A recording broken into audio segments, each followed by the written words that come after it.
Sony, do not screw with Carnage, okay? Here we go.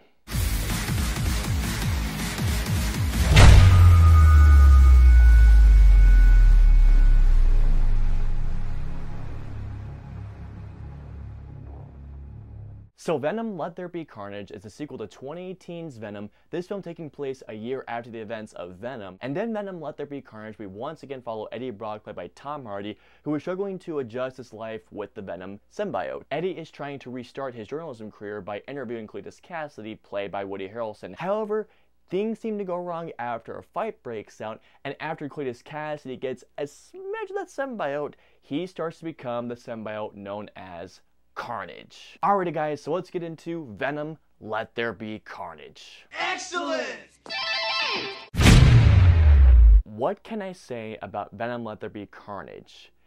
Well, I didn't hate it. Tom Hardy is going all in. Like, he is giving it his absolute all. As a person I follow would say it best, he is giving this film 200% as Eddie Brock. In terms of the relationship between Eddie and Venom, there's something there that I really do enjoy. My favorite performance in this movie was easily Woody Harrelson's Cletus Cassidy, aka Carnage. I thought that Woody Harrelson did a great job of showing the lunatic and the psychopath that is Cletus Cassidy, and man, when he is on screen, you can just tell he's having a fun time playing this role, and I thought he did a good job of portraying this character. Going on to the cinematography, this is a really good looking movie. I believe Robert Richardson, who has worked with Quentin Tarantino, worked on this film, and this is a cool looking movie. This movie kind of feels like a really colorful comic book brought to life. That's the best way I can describe the cinematography, but this is a really cool and stylish looking movie. Pacing wise, Venom, Let There Be Carnage flies right by, because this movie feels like it is less than an hour long. I mean,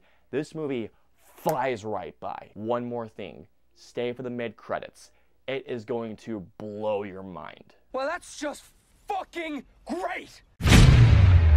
Oh boy, so Venom, Let There Be Carnage. In case if you guys have not seen my review of 2018's Venom, that was a movie that, to be frank, I was not a fan of that movie. Pretty sure I gave Venom a 1.5 out of 5 stars. As a big fan of that character, I thought that 2018's Venom was a total mess, even though I love Tom Hardy, and there were some aspects I liked about him in that movie. Venom to me felt like a generic super villain anti-hero movie that didn't really know what it was doing. One of the things I did not like about that film was how in the ending they shoehorned in Cletus Cassidy's character, you know, Carnage, in which he literally says, like, something along the lines of Carnage. Like, they shoehorned in that name, and I just went, oh god, there's gonna be a sequel, isn't there? Was I dreading this movie? Yes. But I was optimistic for one reason.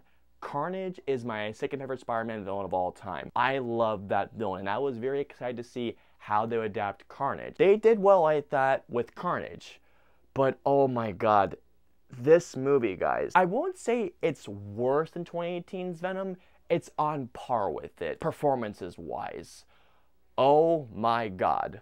Once again, I love Tom Hardy, and I liked what he was doing in parts in the original Venom, but once again, in Let There Be Carnage, I don't know what he's doing a lot of the time, and the relationship between him and Venom. In my review of the original Venom, if I remember correctly, I did enjoy aspects about the relationship. One of the things I hated about the original Venom was the amount of comedy. In this film, they doubled down on that big time. I cannot tell you guys how annoyed I was at that. The best way that I can describe Venom in this movie is that Venom is like that comedian that every time that someone gets a word in, he always tries to throw in a one-liner, and he does it every freaking time Eddie Brock says something, to the point where if I could play that character, this is how it would have been like. Sounds like he has a small dick. Please stop talking. Someone needs to laugh. Oh my god, dude, please shut up. Pussy. Would you shut up? What an asshole. Oh my! He got so annoying to the point where I legitimately got a headache. And I actually turned to my buddy Real James and I said to him, is it just me or am I getting a headache listening to this guy? And he literally said to me, you're not the only one, dude, trust me. Venom in this movie is reduced to nothing more than just a one-liner punchline guy. There were one or two lines where I did chuckle, but otherwise, god, Venom was just annoying. The dialogue in this movie.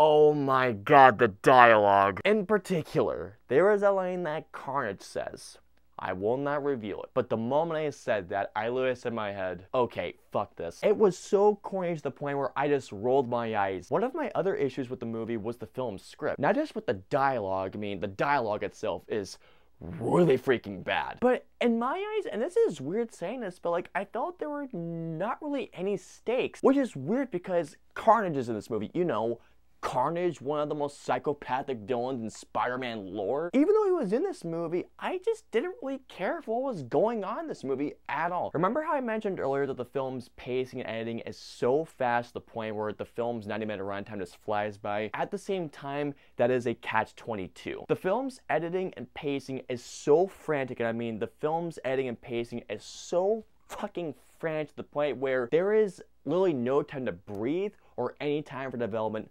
whatsoever. From what I have heard, Andy Serkis, who directed the film, wanted the film's 90 minutes because he wanted it to be just a thrill ride. At the same time though, like I just mentioned, frantic, here comes that word again. The film is so frantically and haphazardly put together that once again, there is no time to breathe, there is no slow down, so you can just go like, okay, let's digest for what we have seen. No, it is just go, go, go, and that unfortunately is to the film's detriment. And here we go.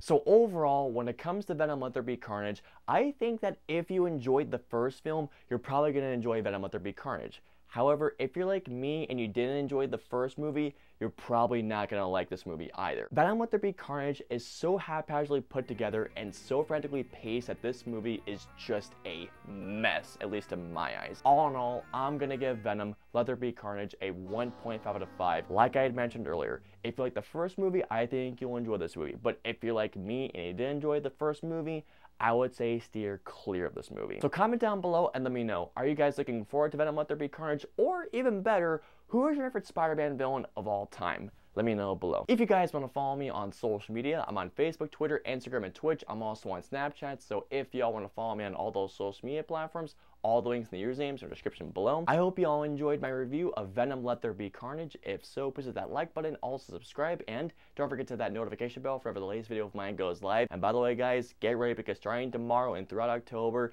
I am bringing back my Halloween horror reviews, and I cannot wait for you guys to see what I have cooking up for you. But with that being said, if you guys want to see any of my previous 2 videos, please click on it right there or right there. And of course, until my next review or until my Halloween horror reviews 2021, I will see you all next time.